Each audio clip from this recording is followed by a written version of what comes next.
August 8th, 2025. During the 2024 presidential campaign, Donald Trump vowed he could stop Russia's war on Ukraine with a single phone call.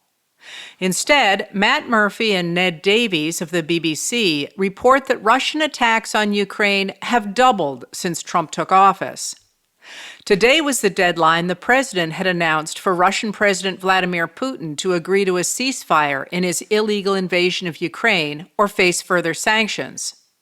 Instead, Trump announced this afternoon that he intends to meet with Putin on August 15th in Alaska.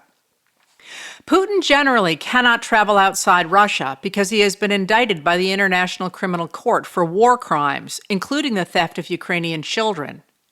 And yet, Trump is welcoming him to the United States of America.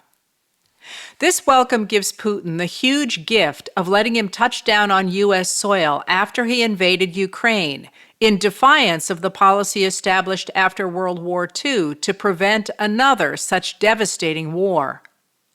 In 1945, the United Nations Charter declared that all members shall refrain in their international relations from the threat or use of force against the territorial integrity or political independence of any state or in any other manner inconsistent with the purposes of the United Nations.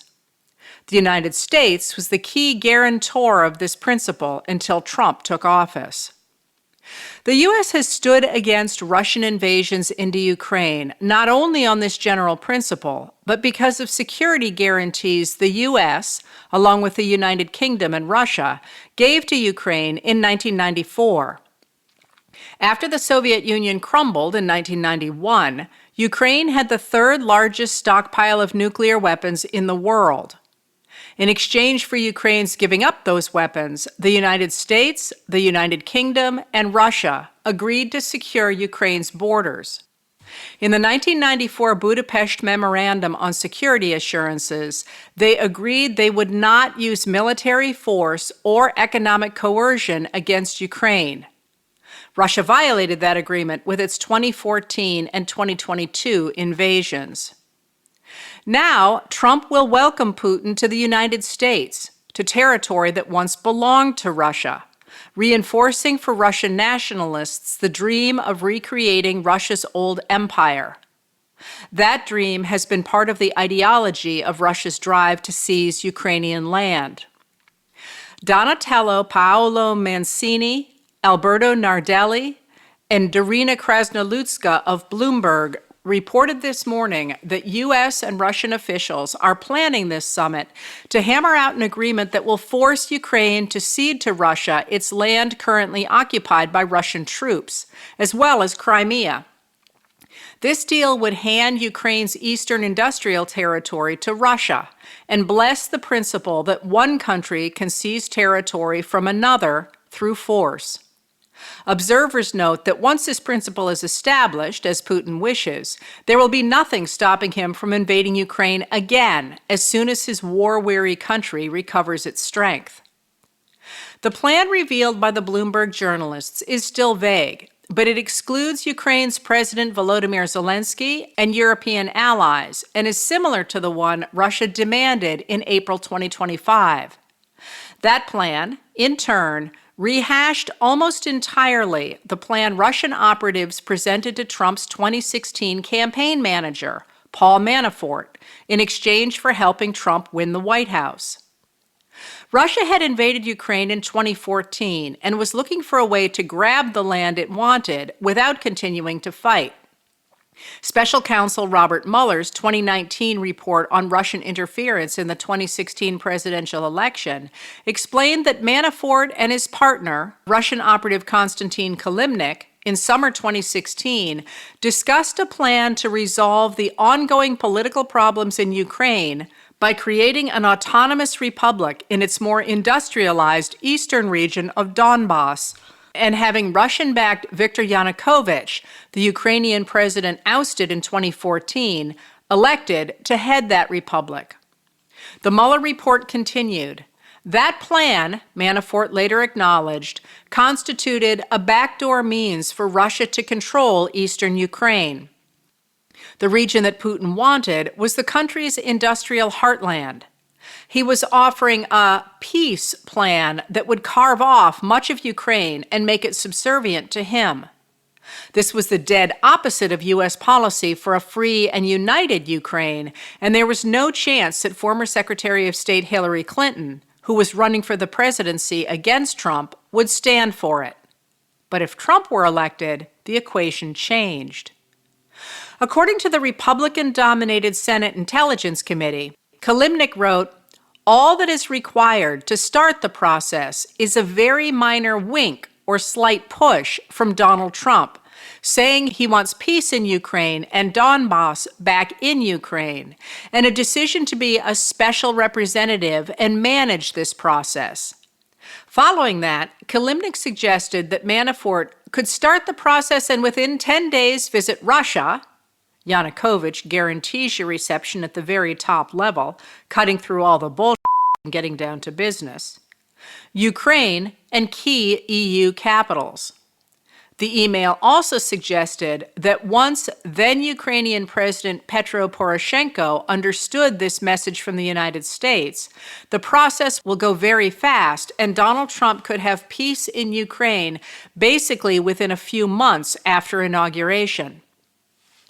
According to the Senate Intelligence Committee, the men continued to work on what they called the Mariupol Plan until at least 2018. After Russia invaded Ukraine again in 2022, Jim Rutenberg published a terrific and thorough review of this history in the New York Times Magazine.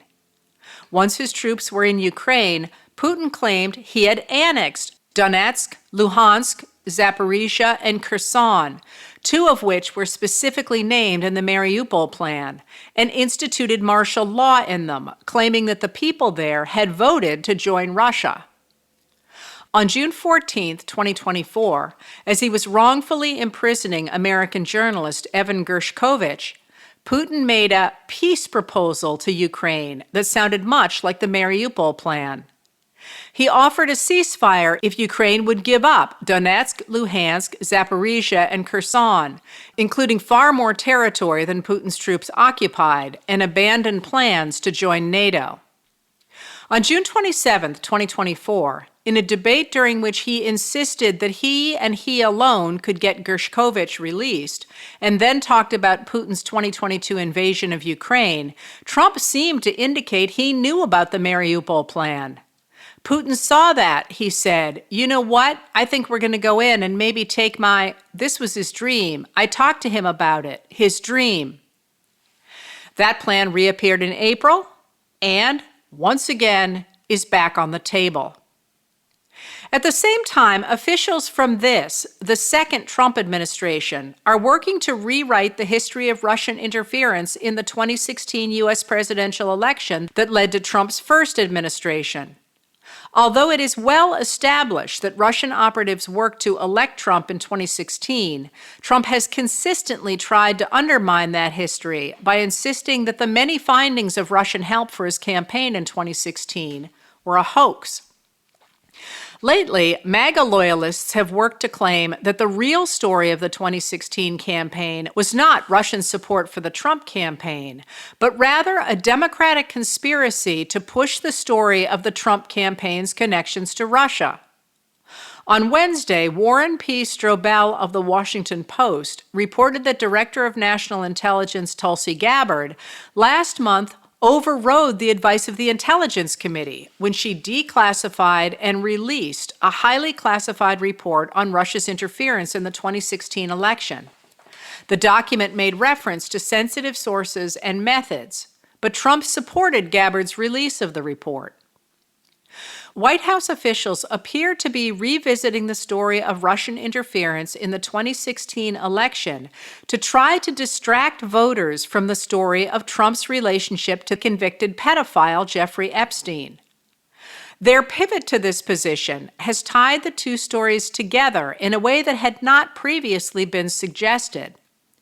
The surprising association has led Democratic political strategist Simon Rosenberg of Hopium Chronicles to speculate that Putin might possess some form of the Epstein files that Trump would prefer to keep from seeing the light of day. Certainly, Putin is behaving like someone who is holding a strong hand of cards. Today, Jennifer Jacobs, Margaret Brennan, and Olivia Gazis of CBS News reported that Putin needled Trump this week by giving his special envoy Steve Witkoff the Order of Lenin, a Soviet-era award that commended outstanding service to the state, to pass on to the mother of 21-year-old American Michael Gloss, who was killed in 2024 fighting in Ukraine on behalf of Russia. The journalists report that Gloss struggled with his mental health and did not appear to have been recruited by Russia. His family did not know he had enlisted in the Russian army or that he was in Ukraine. Apparently, after he was killed, Russian officials learned that his mother, Julianne Galina, serves at the CIA. By giving Witkoff an award named for the first head of the Soviet state to pass on to a CIA employee, Putin appeared to suggest that the Soviet Union had won the Cold War after all. Letters from an American was written and read by Heather Cox Richardson. It was produced at Soundscape Productions, Dedham, Massachusetts.